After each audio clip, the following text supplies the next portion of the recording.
네, 오늘 많이들 오셨는데 일단 감독님부터 관객 여러분들한테 인사 말씀 한마디씩 해주시고 본격적으로 시작해볼까요? 네, 안녕하세요. 네, 서울역 연출한 연상호입니다. 반갑습니다. 안녕하세요. 혜선 목소리 역을 맡은 심은경입니다. 네, 안녕하세요. 저는 기웅 역을 맡은 이준입니다. 아니, 이주식 팬들이 많이 왔네요. 감사합니다.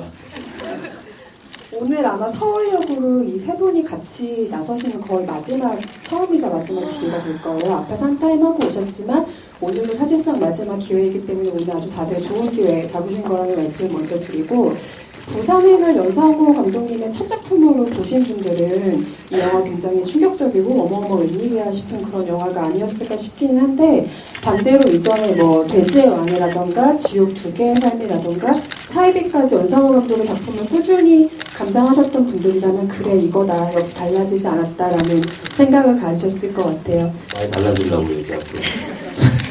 네, 많이들 알고 계시다시피 이 영화는 부산행 1100만 관객을 동원한 자랑스러운 한국 영화 부산행의 프리퀄입니다. 그래서 하나의 세계관을 공유하는 두 개의 이야기라는 시도로 만들어진 영화인데요.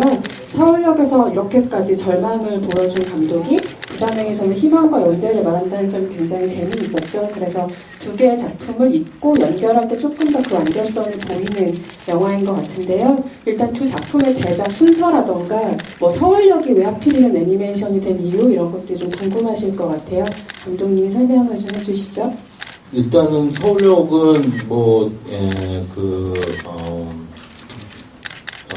사이비를 끝나고 제가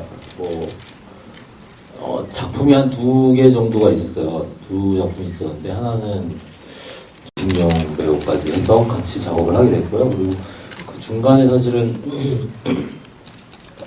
이 서울역을 좀 실사로 만들어 보면 어떻겠냐라는 제안을 좀 받게 됐고, 좀 그런 와중에서 이제 서울역을 실사로 만드는 것보다는 좀 다른 내용을 차라리 만드는 게 낫겠다 싶어가지고 부산행이라고 하는 아이템이 나온 거죠. 그래서 작업하게 됐습니다.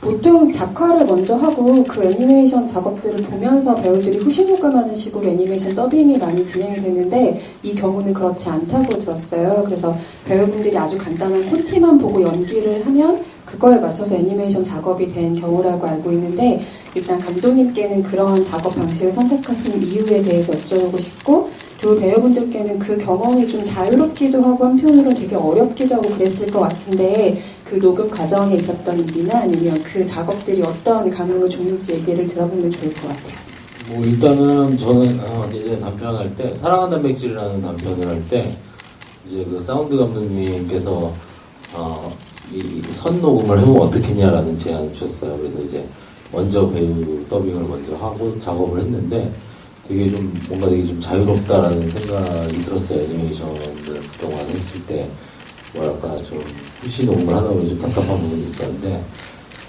좀 자유롭다는 생각이 들어서 그 이후로는 사실은 대부분 선녹음 방식을 택했던 거고, 근데 선녹음이 조금 제작비는 더 많이 들어가요. 그래서 이제 돼지왕 할 때는 전체 선녹음을 하지 못했고 부분 선녹음 형식을 좀 띄고 작업을 했었고, 그 이후로는 이제 계속 선녹음 작업을 하고 있었죠.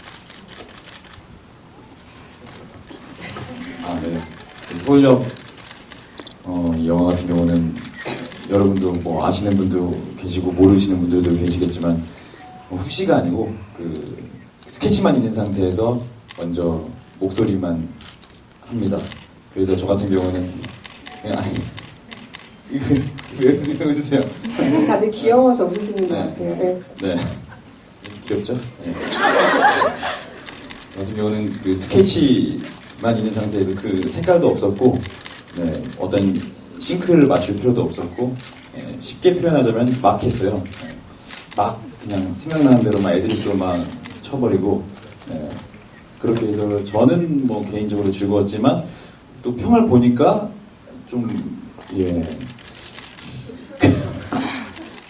안 좋게 보실 수도 있는데 저는 개인적으로 굉장히 좋고 즐거웠던 작업이었습니다.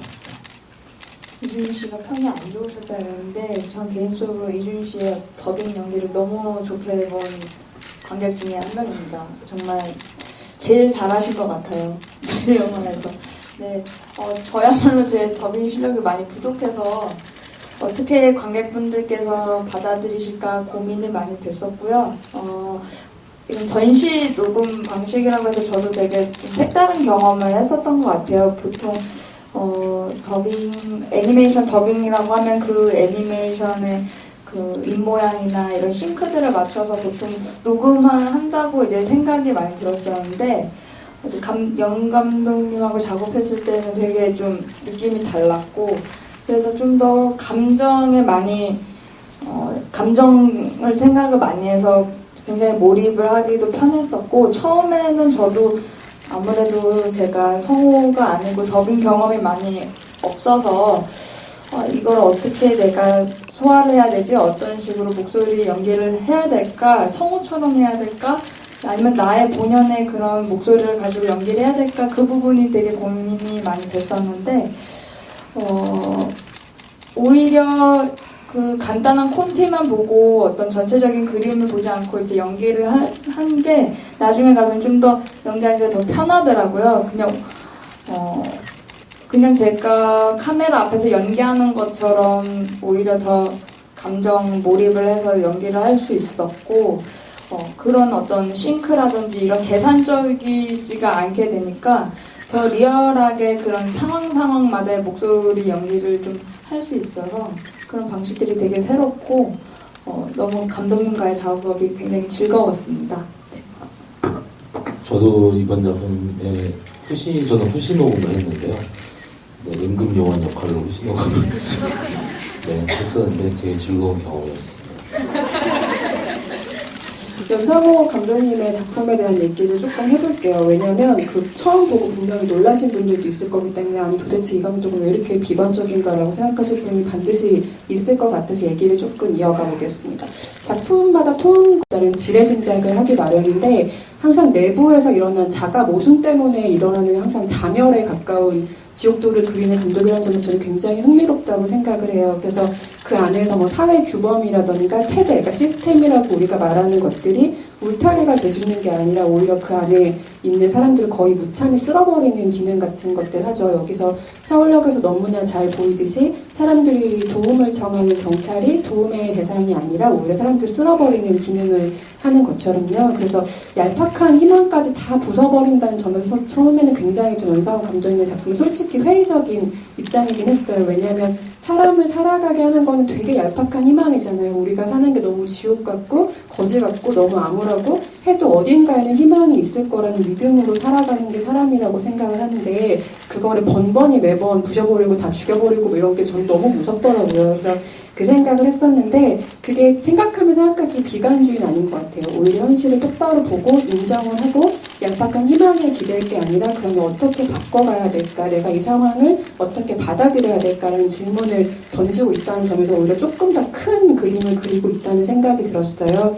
근데 감독님은 기본적으로 세상을 바라보는 방식이 낙관론에 가까운 사람일까 아닐 것 같긴 하지만요, 비관론에 가까우신 분일까 일단 그걸 여쭤보고 싶고, 두 배우들에게는 이 무섭고 거칠고 너무 현실적이어서 두려웠던 이 세계가 어떤 점에서 좀 흥미롭게 다가왔는지, 분명히 흥미를 느끼셨기 때문에 더빙을 수락을 하셨겠죠. 어떤 점에서 이 세계관이 흥미롭게 다가왔는지 여쭤보고 싶습니다.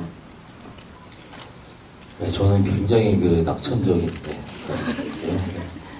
되게 낙천적입니다. 근데 작품은 되게 막 어두운 작품 되게 좋아요. 저는 얼마 전에도 되게 느꼈어요. 제가 좋아하는 만화 중에 사채꾼 오시지 마라는 만화가 있어요. 저 엄청 좋아요. 저는 막 그 사채꾼 오시지 마 그냥 막 그 카피가 그거야. 빚지지 마라. 인생의 지옥은 빛과 함께 온다. 막 이런 막 빚져서 막 사람을 막 쓸어서 막 경단을 만들고 막. 예, 근데 너무 좋아합니다. 정말로 너무 좋아요. 저 어제도 만화방에 갔다가 사채꾼 씨만 이 새로운 에피소드가 나왔더라고요. 나왔는데 보면서 막 하면서 막 보는 거 있잖아요. 막 뭐 사채꾼이랑 막 야구자들이랑 싸우는데 뭐 몸에 불을 질렀더니 두목님 그러면서 소화기를 파고 있는데 소화기에서 화염방사기가 나가더니 오시지가 막 바보 같은 남거는 개 좋아하는 화염방사기야 막 타면서 죽고 막 그런 거 있잖아요. 그거를 너무 좋아해요. 너무 좋아하는데 그게 뭐 어떤 느낌일까, 왜 좋아하는 걸까에 대해서 생각을 좀 많이 해봤는데, 왜 좋아하는, 요즘에 이제 좀 저 어렸을 때부터 좋아했어요. 심지어는 아기 때부터, 초등학교 때부터 그걸 너무 좋아했어요. 그런 것들을. 뭐 약간, 뭐라고 해야 되나, 그 밑도 끝도 없는 그 공포 같은 거 있잖아요.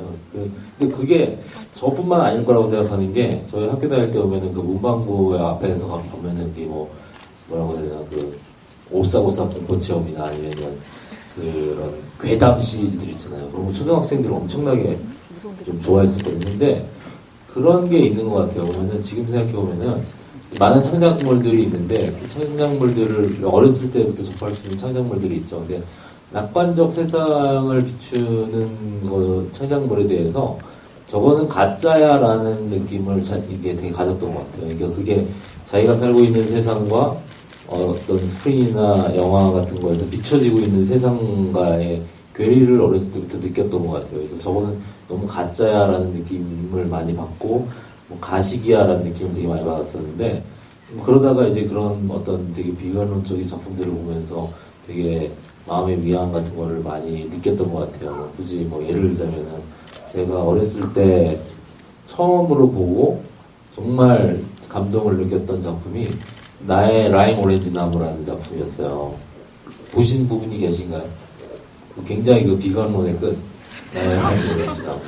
거기서 보면은 그 제재라고 하는 친구가 너무너무 가난한 집에 아이의 실업자인 아버지를 두고 아버지가 매일같이 그 제재를 이제 때리는데 그 포르투갈 아저씨라고 하는 아저씨를 만나서 되게 일종의 회복을 하는데 포르투갈 아저씨가 기차 사고로 죽게 되죠. 그러고 나서 아버지가 취업을 하면서 제재에게 막 눈물을 흘리면서 얘기를 해요. 그동안에 뭐 생활이 어려워서 안 좋았다. 이제부터는 좋은 아버지가 되겠다라는 얘기를 하는데 거기에서 제재가 그 아버지한테 직접 얘기하지 않지만 마음속으로 당신은 이미 내 아버지가 아니야. 나의 아버지는 이미 죽었어. 라고 얘기를 하거든요. 근데 그게 저 거의 한 초등학교 저학년 때 봤는데 이게 바로 세상이지라는 생각을 좀 했던 것 같아요. 초등학교 때요. 네, 그래서 어렸을 때부터 좀 그랬던 것 같아요. 신문경배부터 얘기해 주실까요? 이 무섭고 지옥도 같은 세상에 어떤 점에서 흥미를 느끼셨어요? 일단 연상호 감독님의 열렬한 팬이었거든요. 사입이란 작품을 보고 그렇게 극장에서 영화를 보고 소름이 돋은 적이 많이 없는데 제가 영화를 극장에서 보고 소름이 돋았던 몇 안 되는 영화 중 하나가 사입이었어요. 그래서 연상호 감독님의 다음 작품이라면 무조건 같이 작업을 해보고 싶다라는 생각이 있었고, 그래서 제 SNS에 이제 사이비 감상에 대한 어떤 평이라고 해야 되나? 그런 것들 너무 좋다고 이제 강추한다고 올렸었는데, 마침 멘션이 오시고, 그때부터 이제 인연이 시작이 돼서, 한 시간이 조금 지나고 나서 서울역 시나리오를 받고, 또 그 시나리오 또한 내용이 되게 재밌고 뭔가 좀비 영화인데 굉장히 또 현실적으로 감독님의 스타일대로 또 해석을 해서 그런 점들이 되게 새롭게 다가와서 목소리 더빙에 또 참여를 하게 되었고요. 아까 기자님께서 말씀하신 느낌처럼 굉장히 이 서울역이라는 영화가 어떻게 보면 정말 밑도 끝도 없고 한없이 지옥도이고 희망을 얘기해 주는 것 같지 않지만 저는 그 반대의 의미도 또한 갖고 있다고 생각을 해요.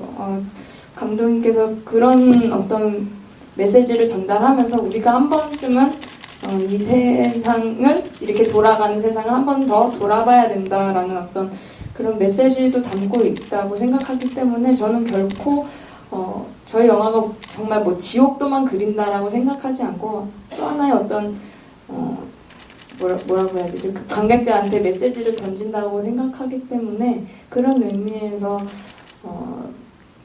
남다른 또 의미와 메시지가 있는 영화가 아닌가 싶은 생각이 듭니다. 어떠셨어요? 굉장히 저는 뭐 이 영화의 세계관에 대해서 어떻게 설명을 한다기보다는 저는 거창하지 않습니다. 그냥 저는 이게 말을 잘 못해가지고 저 솔직히 말씀드리면 류승룡 형하고 심은경 씨 한다고 해가지고 고맙습니다 하고 했거든요. 아니, 사실 별 생각이 없었어요. 그냥 근데 시나리오를 딱 봤는데 굉장히 재밌는 거예요. 그래서 아 이게 실사로 만들어졌으면 정말 진짜 재밌을 텐데 라고 생각이 들어서 더욱더 하고 싶은 욕구가 생겼었고 작업하면서도 너무나 즐거웠고 그래서 저는 사실 좀비 시리즈에 관련된 걸 굉장히 좋아해요. 뭐 28주, 새벽의 저주, 뭐 워킹데드 등등 거의 다 뭐 여러 번씩 봤는데 좀비물을 제가 할 수 있다는 거에 대해서 굉장히 영광스럽게 생각하고 그렇게 참여를 하게 됐죠. 그래서 제가 오늘 감독님께 좀비 영화를 더 만드실 생각 없냐고 여쭤봤는데 그런 게 있으면 제가 또 굳이 좀비 안 하셔도 돼요. 저는 좀비를 너무 하고 싶어요. 거기 저는 거기에 좀 약간 삶의 그 뇌리 한 켠에 그런 것들이 좀 있는 것 같아서 참 부산행 좋았습니다.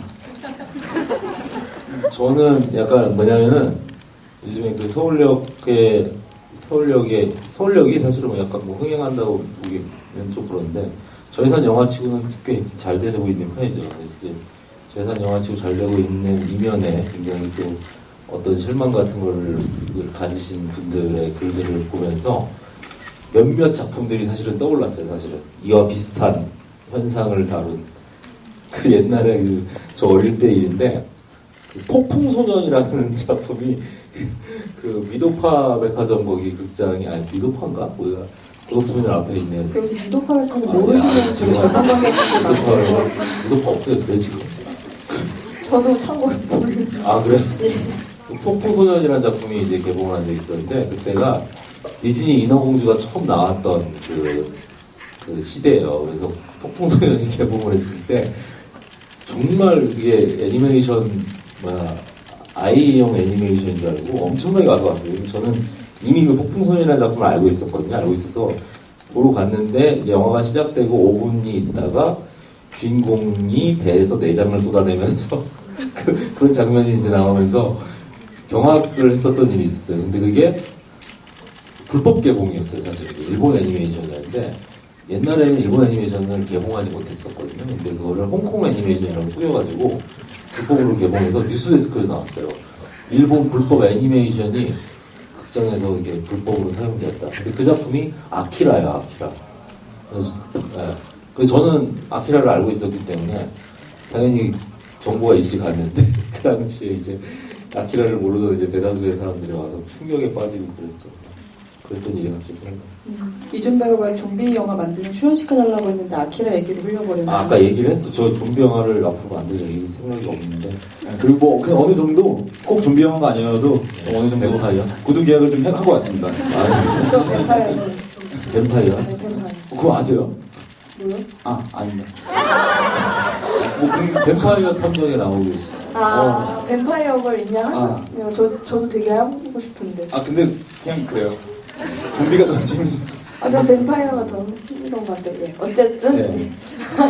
저는 이 질문은 사실 좀 뒤에 여쭤보고 싶었는데 얘기가 나온 김에 한번 여쭤보면 이준 씨가 무용을 했잖아요. 그래서 뭔가 관절을 꺾는다든가 이런 연기 너무 잘할 것 같거든요. 근데 부산행에 출연시킬 법도 한데 왜 그게 출연이 성사되지 않았는지 궁금해요. 그거는 저희가 이제 다 잊고 있어서 그렇지 그 이준 배우한테는 이미 부산행 얘기를 했었어요. 얘기를 했었는데 이준 배우가 그때 드라마를 찍고 있었어요. 그 풍문으로 들었어라는 드라마를 찍고 있어가지고 사실은 안 됐죠.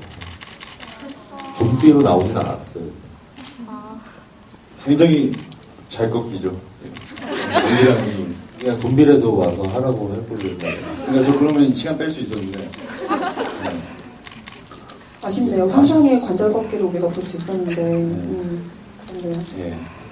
영화 얘기를 조금만 더 해보고 관객석으로 마이크를 넘겨볼게요. 근데 왕 감독님의 작품이 사실 그렇게 막 비관적이기만 하진 않게 되게 신랄같이 가끔 정말 어쩌다가 되게 드물게 인간적인 가치를 보여주는 캐릭터들이 나오기도 하거든요. 예를 들면 저는 사랑의 단백질이라는